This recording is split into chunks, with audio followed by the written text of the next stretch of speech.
अभय जी ने जो बोला ये सच्चाई है कि गांव में ओवरडोज की वजह से सैकड़ों बच्चों की मौतें हो चुकी हैं। और ये तो आपके हल्के उसका क्षेत्र का अम्बाड़ा का यमुना नगर का है। आपको गब्बर कहते हैं। गब्बर जी, आपकी आंख के नीचे दीवा तला अंधेरा कैसे हो रहा है ये? हाँ जी, ठीक है, चलो बलराज कुंडू जी।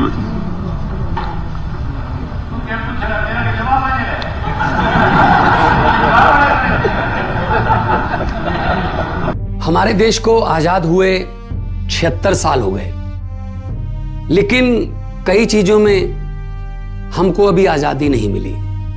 जैसे कि सरकारी दफ्तरों में दुश्वारियां, परेशानियां, बदइंतजामियां। हमने आजादी की जंग इसलिए लड़ी थी ताकि हमारी आने वाली पीढ़ियों की जिंदगी आसान हो सके, ना कि इसलिए कि वो जगह जगह पर सरकारी दफ्तरों में धक्के खाएं, परेशानियों का सामना करना पड़े।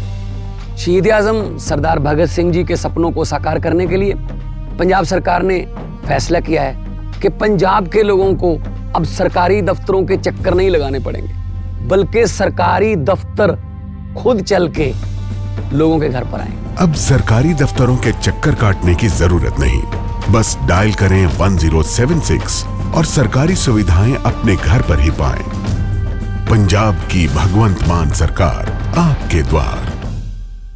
चलिए बलराज जी, आपका समय जा रहा है। आपने कोई प्रश्न पूछना है? हाँ जी, पूछना है ना। प्रश्न पूछना है तो प्रश्न पूछिए।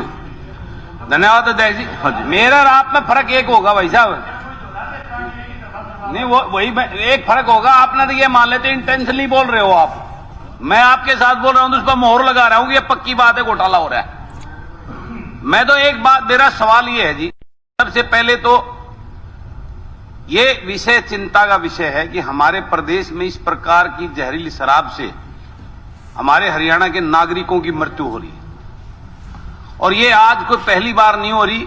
एक साल पहले पानीपत में भी ऐसी घटना हुई थी जिसमें भी काफी मौतें हुई थी। इस प्रकार की घटनाओं को रोका कैसे, मेन इंपॉर्टेंट चीज ये है। हम एक दूसरे पर आरोप प्रत्यारोप करने से उसका कोई फायदा नहीं। हमें इस चीज को रुकावट किस प्रकार से रोक के अपने प्रदेश के लोगों को सेव करें, ये एक इंपॉर्टेंट मुद्दा है। रही बात जो बात कर रहे हैं, मंत्री जी ने इसमें जवाब में दिया है कि 5 वर्षों में, तो मंत्री जी मैं आपको याद दिलाना चाहता हूं, मैंने करीबन 6-7 महीने पहले आपको एक रिटर्न में दिया था मेरे महम का मुद्दा। और मेरे यहां जितनी मौतें, इससे लगभग इतनी मौतें मेरे अकेले महम शहर में पिछले 4 साल में हो चुकी हैं। मैं इस बात का आपको विवरण, और उसमें कईयों की तो मैंने आपको जो दिया था रिटर्न में, 1-2 उसकी मैंने की दी है, चिट्टा बेचने वालों की मैंने कंप्लेंट की थी। उसी दौरान 3-4 घर ऐसे बर्बाद हुए थे जिनको इकलौते बच्चों की डेथ हुई थी। शायद आपके रिकॉर्ड में वो होंगे भी नहीं। सिर्फ आपने पूरे हरियाणा में 34 की बात की, 34 मौतें हुई हैं ओवरडोज की वजह से। उस टाइम का ताजा डाटा मेरे 1-1.5 महीने के अंदर 3-4 परिवार ऐसे थे जिसमें इकलौते लड़के थे, और वो मैं रिटर्न में आपको देके गया था। तो ये तो पहले तो आप इस रिपोर्ट को दुरुस्त कराओ। ये रिपोर्ट जिस भी अधिकारी ने आपको दी है टोटली गलत है। ये अभय जी ने जो बोला ये सच्चाई है कि गांव में ओवरडोज की वजह से सैकड़ों बच्चों की मौतें हो चुकी हैं। ये बहुत गंभीर विषय है। इसको आप जिस अधिकारी ने भी आपको ये गलत मिसलीड करने के लिए जो रिपोर्ट आई है, इस प्रकार को उसको सीरियस लेके, ताकि गलत रिपोर्ट कोई आपके सामने समझ ना रखे। ये बहुत गंभीर विषय है। और दूसरी बात, ये पेटियां कम होना, आबकारी विभाग के ऊपर ये बहुत बड़ा सवाल चला आ रहा है। और ये QR कोड की और ये कैमरे लगाने की बातें हम पिछले 3 साल से सुनते आ रहे हैं।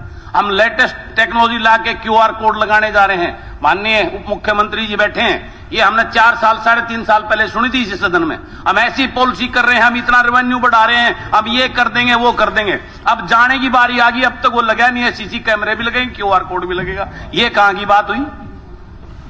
अब तो विदाई का टाइम आ गया, जनता तैयार बैठी है विदाई करने को, और अब आप उसको लगाने की बात कर रहे हैं। जी प्रश्न ये प्रश्न है जी, बहुत गंभीर प्रश्न है। क्या? जिस QR कोड को और जिस कैमरे लगाने की बात क्या है? ये कैमरे, QR कोड कैमरे उन्होंने जवाब दिया को रोकने के लिए डिस्टिलरी में के अंदर और बोटलिंग प्लांट के अंदर हम कैमरे लगा के और उस शराब की बोतल के ऊपर QR कोड लगाने की जो बात करते हैं, वो कब होंगे पूरे?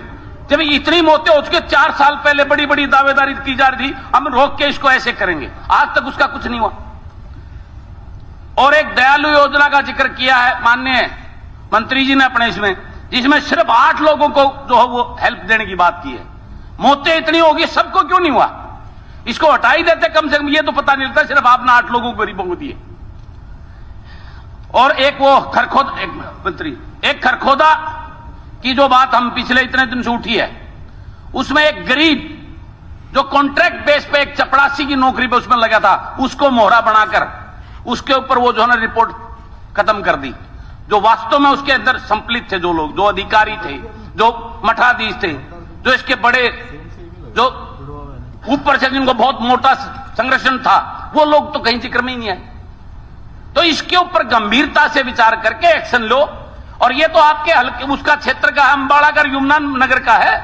आपको गब्बर कहते हैं। गब्बर जी, आपकी आंख के नीचे दीवा तला अंधेरा कैसे हो रहा है?